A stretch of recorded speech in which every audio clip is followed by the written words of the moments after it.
নমস্কার। আজ একটি বার্তা দেব, যে বার্তাটি শুধুমাত্র পাল পরিবারের উদ্দেশ্যে। এই পাল পরিবারের তপন এতটা ডেসপারেট ছেলে, এবং একটা দুটো উকিলের কাজকর্ম হালকা ফুলকা জানা আছে, তাই চুঁচড়া থানা, এবং যদি কোনো সহযোগিতা কোনো সময় নাও করে তখন বলে কি কোর্টের মারফত হয়ে এসো, এলে আমাদের খুব সুবিধা হয়। কারণ সবসময় থানার দিকে আঙুল তোলা হচ্ছে না, যে আপনি এত কেস কেন দিচ্ছেন। তখন কিন্তু থানা বলবে আপনি কোর্টের মারফত হয়ে আসুন। যার জন্য একটি উকিলের ছত্রছায়ায় থেকে বারবার 156 ক্লজ 3-তে ওর নামে কেস করতে এরা এক্সপার্ট। সব থেকে বড় কথা, এরা হচ্ছে শ্লীলতাহানি কেস দেবার মাস্টার। এই মা আর মেয়ে এতটা অতীব জঘন্য ক্যারেক্টারের, এদের কাজই হচ্ছে এই পিঙ্কি আর তার মেয়ে রিমি, এদের কাজই হচ্ছে লোকের নামে যখন তখন শ্লীলতাহানি কেস দেয়া। মানে ওদের এত শ্লীলতা যে যে কেউ যখন তখন পারে ওদের হানি করে ছাড়ে। ঠিক আছে, তার মধ্যে প্রকৃষ্ট উদাহরণ যে ছেলেটি, সেটা তার ভিডিও দেখলেই আপনি প্রমাণ পাবেন, যে তাকে মেরে তার হাত পা ভেঙে দেয় এবং প্রায় রক্তারক্তি করে দেয়। তার নাম অনেকে কোঁকড়া কোঁকড়া করে ডাকেন, তার সমস্ত ডিটেলস আমার কাছে এসছে। ঠিক আছে, আর একটা হচ্ছে এই লাইফস্টাইল। হ্যাঁ, আপনাদের পি দিয়ে নাম দেখবেন, তারও বরকে, অর্থাৎ তার নিজের ভাই, ভাইয়ের বউ সকলে নাকি শ্লীলতাহানি করতে গেছিল, তাদের বাড়ির সামনে মারামারি।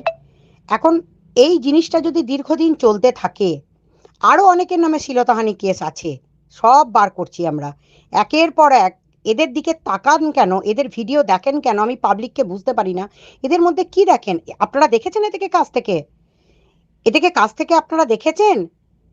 এদের ক্যারেক্টারটাই হচ্ছে মিথ্যা মামলা দেয়া, লোকের নামে নিজেরা কন্ট্রোভার্সি করবেন, নিজেরা গন্দেগি ছড়াবে পরিবেশে, আর সকলের নামে মিথ্যা শ্লীলতাহানি মামলা করে বেড়াবে। এই তিনজন মিলে। এবং এই পরিবারটাকে আপনাদের বয়কট করা উচিত। এদের যারা যারা সাবস্ক্রাইবার আছে তাদেরকে বলবো, এই ছাপড়িদেরকে দেখার থেকে ভালো কথা হবে আপনারা নিজস্ব চ্যানেল খুলে নিজেদের ক্রিয়েটিভিটি দেখান। এদেরকে অন্তত দেখবেন না, এরা সমাজে কিচ্ছু দিতে দিতে আসেনি। কাল বলছে দিশানিকে যে সে নাকি ওর পায়ের জুতো। মানে ভাবতে পারছেন কতটা ঔদ্ধত্য, ইডিয়েট। হ্যাঁ, এটা পায়ের জুতো, মানে এতটা হিংসা দিশানির প্রতি। দিশানির নখের যোগ্য হবার যোগ্যতা নেই এই মেয়েটির। আমি তো দেখে অবাক হয়ে গেলাম, এতটা ঔদ্ধত্য, নোংরা বেয়াদব ফ্যামিলি, সকলের নামে কেস করে বেড়ায়। একদম দেখবেন না এদেরকে। এবং এদের এতটা সাহস, এক টানা দীর্ঘ কন্ট্রোভার্সি করেই চলেছে। আমি সকলের উদ্দেশ্যে একটা বার্তা দিচ্ছি, যারা যারা আপনারা এই পাল পরিবারের বিরুদ্ধে কমপ্লেন জমা করতে চান, তারা আমার 9007568666 এই নাম্বারে একটা শুধু, মাননীয় ম্যাডাম আমি চাই যে এই পাল পরিবারের বিরুদ্ধে কেস হোক, আমার ফোন নাম্বারেই বা আমার আধার কার্ড নাম্বারেই, এই দিয়ে একটা চিঠি লিখে বা একটা হোয়াটসঅ্যাপ করে আমাকে অবিলম্বে জানান।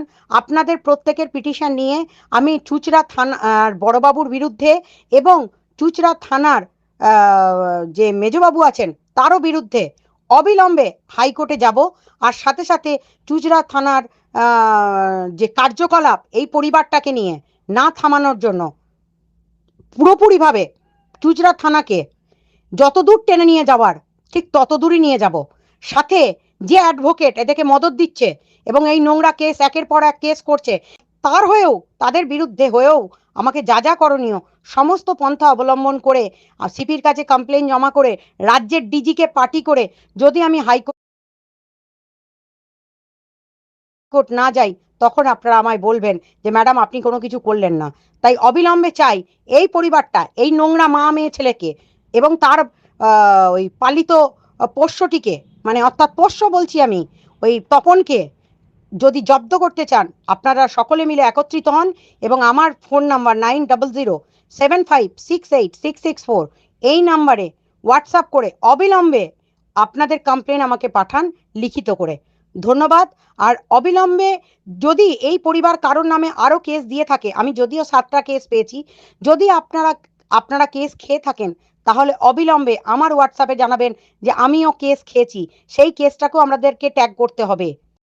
কিন্তু আমি কিন্তু অলরেডি কমপ্লেন করেছি চুঁচড়া থানাতে। সেটা হচ্ছে এই পরিবারটা বাচ্চা খুন করেছে, শিশু ভ্রূণ হত্যা করেছে এবং সেটা সোশ্যাল মিডিয়ায় স্প্রেড করেছে। এই পরিবারটা চাইল্ড ম্যারেজ দেখিয়েছে, সেটা স্প্রেড করেছে। এই পরিবারটা ড্রাগ অ্যাডিক্টেড, সেটা স্প্রেড করেছে। এই পরিবারটা যে নিজেদের ঘরের মধ্যে মদ মাংস এবং সিগারেট নানা রকম জাতীয় অ্যালকোহলিক জাতীয় দ্রব্য নিয়ে এসে বাড়ির মধ্যে ফুর্তি কারখানা খুলে রাখে, সেটাও স্প্রেড করেছে। এই পরিবারের মানে আরও অনেক অনেক কেচ্ছা সামনে আনবো।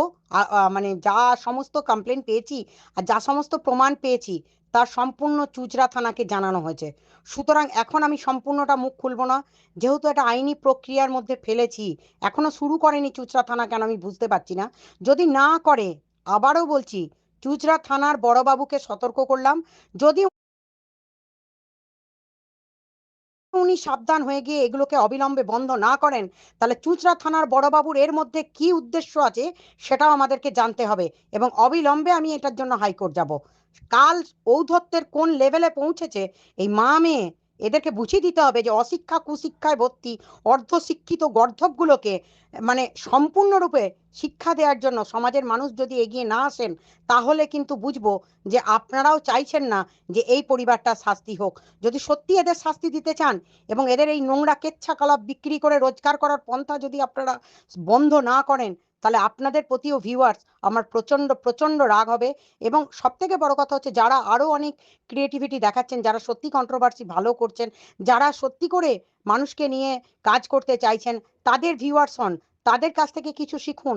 এদেরকে দেখতে এসে আপনারা কি দেখছেন সমাজে, এই জিনিসগুলো তারা স্প্রেড করে চলেছে, আর সেইগুলোকে আপনারা বাহবা দিচ্ছেন, সাবাসি দিচ্ছেন। লজ্জা লাগছে যে এদের এই কোয়ালিটি দেখবেন পাড়ার রকে রকে যেগুলো ড্যান্স করে বেড়ায় তাদের কাছে আরও ভালো পাবেন, দেখবেন আরও বেশি তাদের মধ্যে কোয়ালিটি আছে। এদের মা মেয়ের মধ্যে কি দেখতে পান আপনারা আমি বুঝতে পারি না। তাই অবিলম্বে এই পরিবারটাকে বয়কটের ডাক দিন সোশ্যাল মিডিয়ায় এবং একত্রিত হয়ে আমাকে প্লিজ দয়া করে আপনারা একটা করে লিখিত কাগজ, সাথে একটি করে আধার কার্ড যদি পান আমাকে পাঠান, বা আপনার যে কোনো একটা আইডি কার্ড আমাকে পাঠান। আর যদি আইডি কার্ড নাও দিতে চান, আপনার ফোন নাম্বার দিন এবং আপনি যে সত্যি আপনার অরিজিনালি মেল আইডি থেকে আমাকে যদি মেল করতে চান, তাহলে আমার মেল আইডিটাও এই ওপরে মানে পোস্টের ওপরে ট্যাগ করা থাকবে, সেটাতেই আপনারা মেল করবেন, প্লাস ফোন নাম্বারটা ও দেওয়া থাকবে। সেই ফোন নাম্বারে আপনারা আমাকে এসএমএস করে জানাবেন।